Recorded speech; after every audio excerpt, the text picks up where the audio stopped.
अल्हम्दुलिल्लाहि रब्बिल आलमीन वस्सलातु वस्सलाम अला सय्यिदिल मुरसलीन अम्मा बाद फ़ाऊज़ु बिल्लाहि मिनश शैतानिर रजीम बिस्मिल्लाहिर रहमानिर रहीम.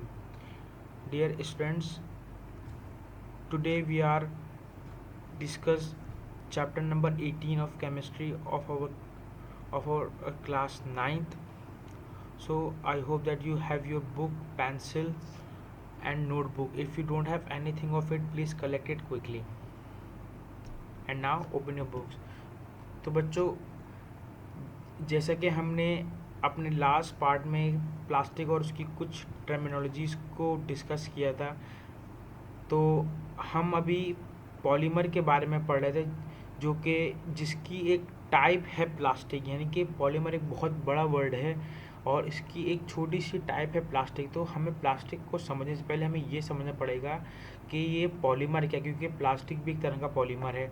तो हमने ये लास्ट वीडियो में यही ही किया था डिस्कस कि प्लास्टिक के पॉलीमर एक तरह का मॉलिक्यूल है जो कि बहुत सारे सेम मॉलिक्यूल से मिलकर बना है. एक चेन है पॉलीमर, और ये बहुत ही छोटे छोटे मॉलिक्यूल से सेम मॉलिक्यूल से मिलकर बना है जो कि मोनोमर्स कहलाते हैं. और हमने ये भी डिस्कस किया था कि पॉली का मतलब मैनी है और मर का मतलब यूनिट है, जबकि हमने मोनोमर में इसमें इस चीज़ को ये डिस्कस किया था कि एक ऐसा मॉलिक्यूल जो कि अपने जैसे सेम मॉलिक्यूल से आपस में बॉन्ड बनाए और एक पॉलीमर बनाए, तो वो मोनोमर कहलाते हैं. उसके बाद हम अगर इसका नाम जानना चाहें तो मोनो का मतलब होता है सिंगल और मर का मतलब होता है यूनिट. और इस प्रोसेस को, जिसमें मोनोमर जो है वो पॉलीमर में कन्वर्ट होता है, इस प्रोसेस को हम पॉलीमराइजेशन कहते हैं. आई होप बच्चों आपको इस पिक्चर से इस टॉपिक या इन टर्मिनोलॉजीज को समझने में आसानी होगी कि ये बहुत सारे सेम मॉलिक्यूल्स हैं और एक प्रोसेस से गुजरने के बाद ये एक चेन की शक्ल इन्होंने इख्तियार कर ली. तो इन बहुत सारे सेम मॉलिक्यूल्स को हमने मोनोमर कहा था और इस चेन को हम कहते हैं पॉलीमर, और इस प्रोसेस को हम कहते हैं पॉलीमराइजेशन. तो प्लास्टिक तो जो हमारे पास पॉलीमर्स होते हैं उनकी खुद अपनी दो टाइप्स होती हैं, जिसमें एक नेचुरल पॉलीमर्स कहलाते हैं, जिसमें हमारे पास सिल्क, वुल, हमारा डीएनए और हमारे अंदर मौजूद प्रोटीन होते हैं. और सिंथेटिक पॉलीमर कहते हैं, यानी कि इस तरह का पॉलीमर जो कि नेचुरल हासिल ना किया जाए बल्कि हम खुद बनाएं मुख्तलिफ केमिकल से, तो वो हमारे पास सिंथेटिक या मसनूई पॉलीमर कहलाता है. नेचुरल नाम से जाहिर है, यानी कि कुदरती. अच्छा, सिंथेटिक में हमारे पास एग्जांपल्स हैं नायलॉन की, पॉलीइथाइलीन की, पॉलिस्टर की, टेफ्लॉन और एपॉक्सी की. ये कुछ नेचुरल पॉलीमर्स हैं जिसमें अभी हमने डिस्कस की, जिसमें सिल्क यानी कि रेशम है, जो कि एक नेचुरल पॉलीमर जो कि रेशम के कीड़े से हासिल किया जाता है. ये हमारे पास वूल है, ऊन, जिससे ऊन तैयार होता है, ये भी हमें नेचुरल ही मिलता है, एनिमल स्किन से मिलता है, शीप से मिलता है. ये हमारे पास एक सिंथेटिक पॉलीमर है जिसको हम नायलॉन कहते हैं. इसके हमारे मुख्तलिफ कपड़ों के प्रोडक्ट्स बनते हैं और साथ साथ रस्सियाँ वगैरह और दूसरी भी चीज़ें बनती हैं. ये भी एक ख़ास किस्म का सिंथेटिक पॉलीमर है जो कि हमारी जिससे टेप वगैरह बनते हैं, और ये हमारी मुख्तलिफ कंस्ट्रक्शन इंडस्ट्रीज़ के अंदर भी ये टेप काम आता है. इसके अलावा ये इस पैन के अंदर जो आजकल नॉन स्टिक्स पैन आ रहे हैं, इसके अंदर भी एक ख़ास किस्म का पॉलीमर ऐड किया जाता है, जिसकी वजह से जो हमारा फूड, हमारा खाना जो है वो इसके ऊपर स्टिक नहीं होता, वो जमता नहीं है और ये पैन नॉन स्टिक रहता है. तो ये भी एक पॉलीमर की ही वजह से है. अच्छा, plastic belongs to synthetic polymer. अब हमने पॉलीमर को डिस्कस कर लिया कि इसकी क्या क्या टाइप्स होती हैं. तो अब हम वापसी आते हैं टॉपिक प्लास्टिक पे कि प्लास्टिक जो है वो सिंथेटिक पॉलीमर से बिलोंग करता है, यानी कि मसनूई ही एक तरह का पॉलीमर है, ये नेचुरल हासिल नहीं किया जाता. Mainly there are two types of plastic की मेनली जो है वो दो टाइप्स हैं. पहली हमारे पास है थर्मोप्लास्टिक और दूसरी हमारे पास थर्मोसेटिंग प्लास्टिक. आइए डिस्कस करते हैं ये क्या है. Thermoplastic, weak intermolecular force between polymer chains, strong covalent bond between polymer change, जो इनकी पॉलीमर चेंज होती हैं अगर उनके दरमियान बहुत ही वीक इंटरमोलिकुलर फोर्स है तो वो हमारे पास थर्मोप्लास्टिक है, जबकि उन्हीं अगर उसी जैसी पॉलीमर चेंज के दरमियान स्ट्रॉन्ग कोवलेंट बॉन्ड मौजूद है तो हमारे पास वो थर्मोसेटिंग प्लास्टिक कहलाती है। They soften on heating and harden on cooling, ये जो है सॉफ्ट हो जाती हैं हीट करने पे और हार्ड हो जाती हैं कूल करने पे, जबकि जो थर्मोसेटिंग है they do not soften on heating, जबकि हीट करने पर भी ये सॉफ्ट नहीं होती। दे आर एक्सपेंसिव, ये काफ़ी महंगी होते हैं as compare to thermosetting plastic. They can be moulded into various shapes on reheating, इनको बदला जा सकता है दोबारा हीट करने के बाद बहुत सारी शक्लों में, यानी कि ये रिसाइकिल या उनको रिशेप किया जा सकता है। जबकि they can not be moulded on reheating, जबकि इनको हीट करने के बाद दोबारा मोल्ड नहीं किया जा सकता। ये एक बेसिक फ़र्क है थर्मोप्लास्टिक और थर्मोसेटिंग प्लास्टिक के अंदर। इसके हमारे पास एग्जाम्पल है पॉलीथीन, जो कि जिससे हमारे बैग्स वगैरह बनते हैं, और जबकि जो थर्मोसेटिंग प्लास्टिक है उसमें हमारे पास विनाइल पॉलीमर और बैकलाइट वगैरह मौजूद हैं। अच्छा, अब स्ट्रक्चर तौर पे समझते हैं कि कैसे ये एक प्लास्टिक जो है वो अपनी शेप को चेंज नहीं करता और दूसरा जो है वो कर लेता है। हम अगर पहली पिक्चर पे गौर करें तो ये थर्मोसेटिंग प्लास्टिक की, यानी कि जो अपनी शेप चेंज नहीं करता, तो ये पॉलीमर्स की चेंज आ रही है और इनके दरमियान जो ये रेड लाइन है ये इनके कोवेलेंट बॉन्ड है, स्ट्रॉन्ग कोवेलेंट बॉन्ड्स है। ये बॉन्ड इतने स्ट्रॉन्ग होते हैं कि ये हीट करने पर भी नहीं टूटते। जब ये हीट करने पर नहीं टूटते तो इनको शेप में बदला नहीं जा सकता। तो इस बॉन्ड सारा जो मसला, ये जो मेन पॉइंट है वो यही है कि ये जो स्ट्रॉन्ग बॉन्ड है ये जब तक इनके बीच मौजूद है तो इसको आप दोबारा रीहीट या रिसाइकिल नहीं कर सकते, या उनको आप दूसरी शेप में चेंज नहीं कर सकते। जबकि अगर हम थर्मोप्लास्टिक की बात करें तो इनके बीच भी बॉन्ड होता है, लेकिन वो बहुत ज़्यादा वीक बॉन्ड होता है। तो जैसे आप उनको हीट करते हैं तो ये बॉन्ड उस हीट से टूट जाता है और उसको आप अपनी मर्ज़ी से किसी भी शेप में चेंज कर सकते हैं। ये है थर्मोप्लास्टिक के एग्जाम्पल और ये थर्मोसेटिंग प्लास्टिक के एग्जाम्पल। इस बॉन्ड की वजह से आप इसको चेंज नहीं कर सकते, जबकि इस वीक बॉन्ड की वजह से आप इस थर्मोप्लास्टिक को ईजिली तौर पे चेंज कर सकते हैं। ये एक एग्जाम्पल है पिक्चनरी के थर्मोप्लास्टिक जो हैं इससे कई इस तरह की चीज़ें बनाई जाती हैं जो कि दोबारा रिमेल्ट करके उनको दूसरी शेप में लेके आया जा सके। जबकि कुछ ऐसी प्लास्टिक जो थर्मोसेटिंग प्लास्टिक थी जिनको एक दफ़ा एक शेप देने के बाद ये मेल्ट नहीं होती, जिससे हमारे स्विचेस वगैरह और ये दूसरी चीज़ें बनती हैं।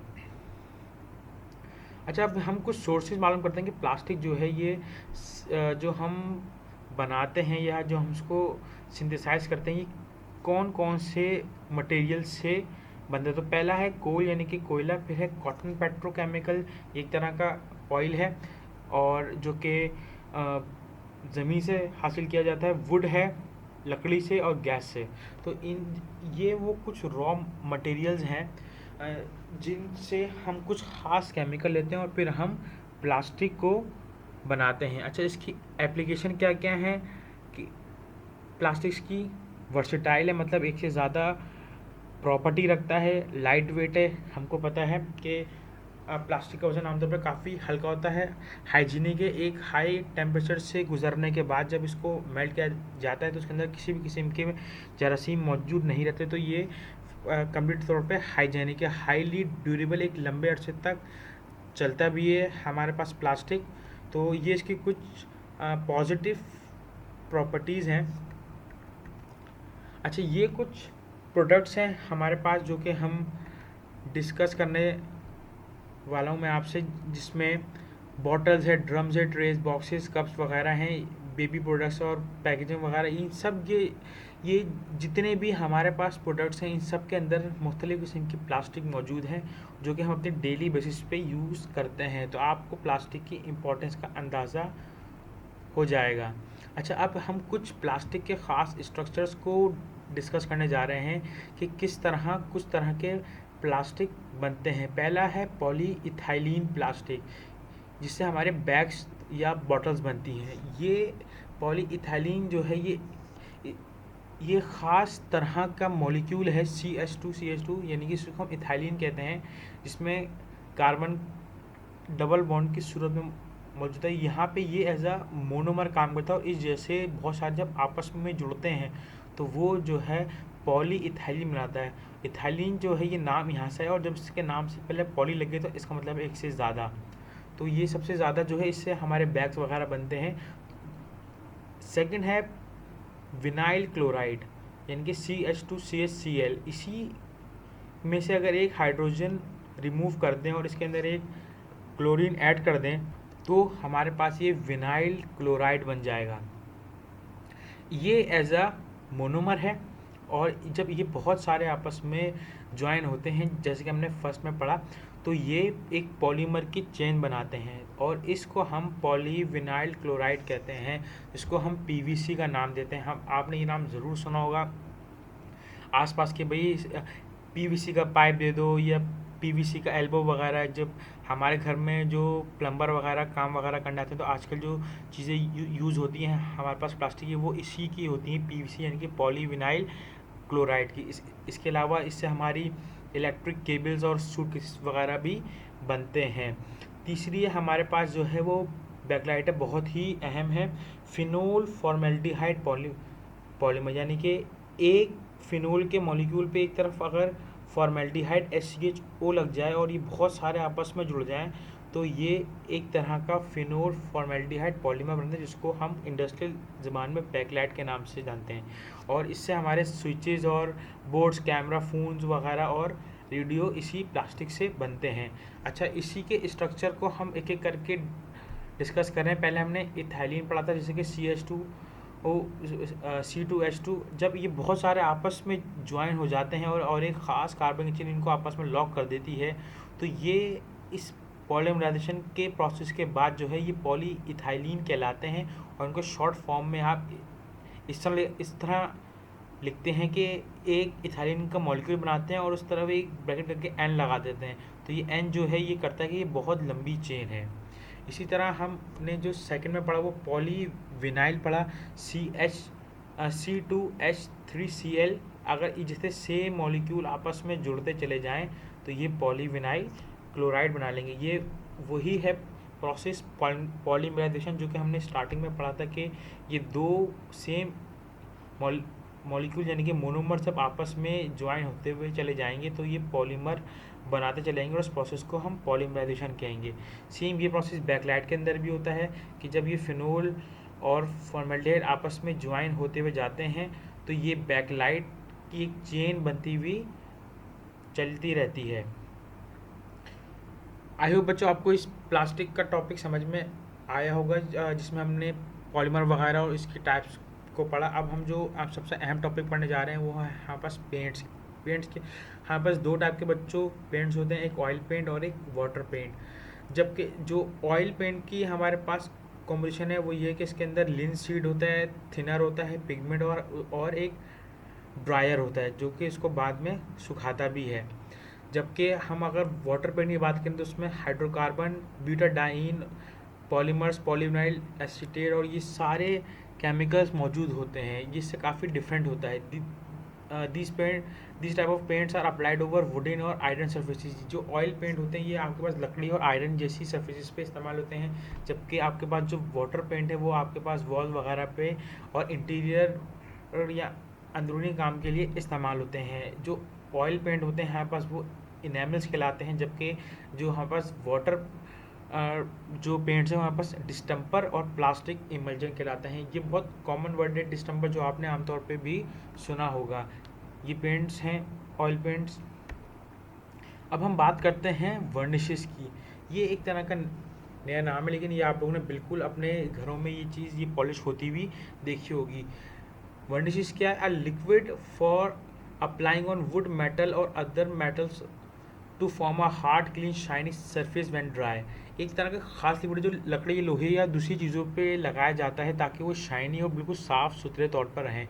अ varnish contain linseed oil, tung oil, resin, phenolic compounds and polyurethane or alkalite solvents like naphtha, mineral spirit or thinner.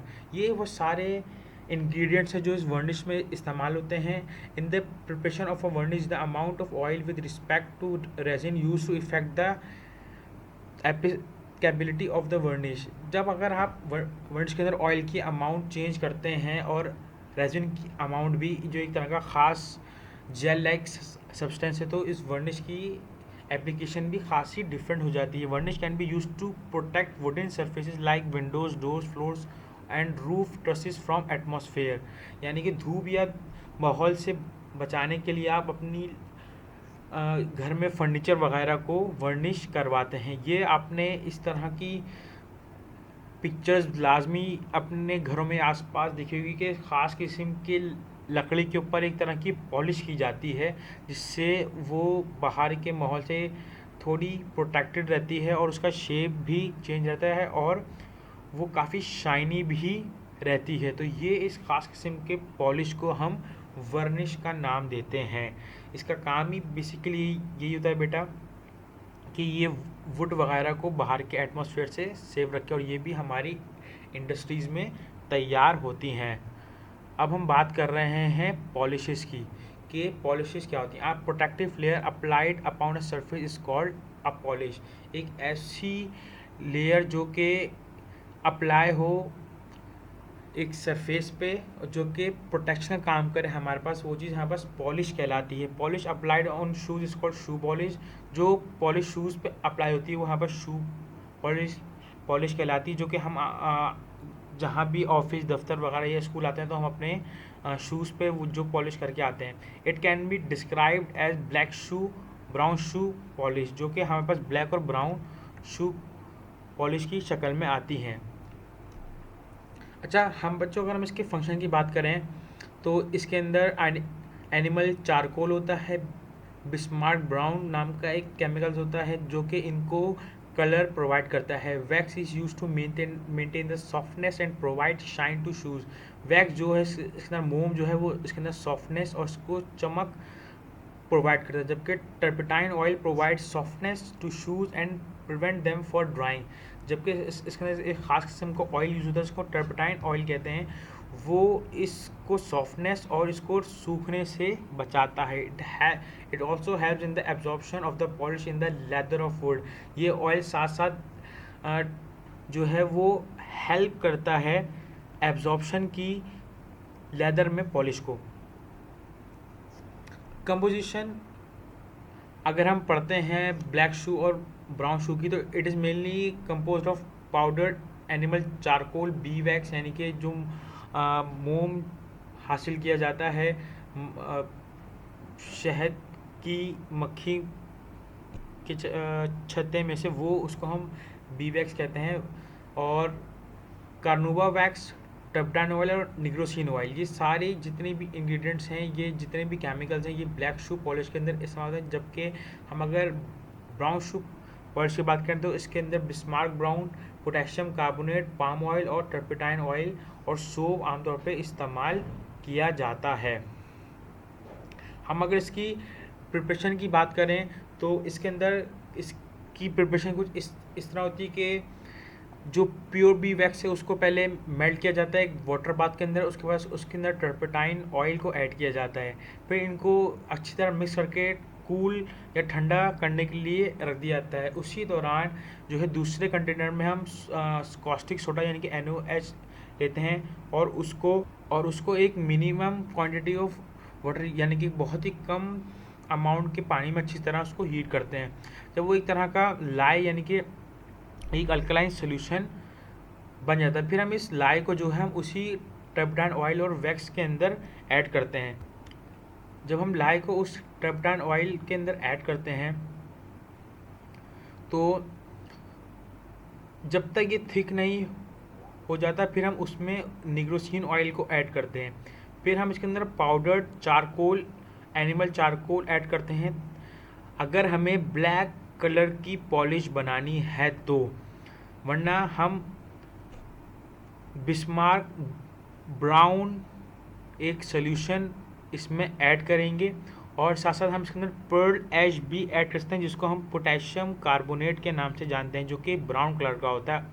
अगर हमें पॉलिश शू पॉलिश अगर ब्राउन कलर की बनानी है तो बेसिकली एंड स्टेप थोड़ा चेंज है, वरना अगर हम ऊपर के स्टेप को अगर फॉलो करते हुए आए तो बी वैक्स से लेकर जब तक हमने लाए और निग्रोसिन ऑयल ऐड कर तब तक हमारे पास प्रोसेस बिल्कुल सेम था। उसके बाद हमें अगर ब्लैक कलर की पॉलिश बनानी है तो हमें एनिमल चारकोल जो कि ब्लैक कलर का होता है वो हमने ऐड करना है। अगर हमें ब्राउन कलर की बनानी है तो हमें बिस्मार्क ब्राउन और पर्ल ऐश यानी कि पोटेशियम कार्बोनेट इसके अंदर ऐड करना है।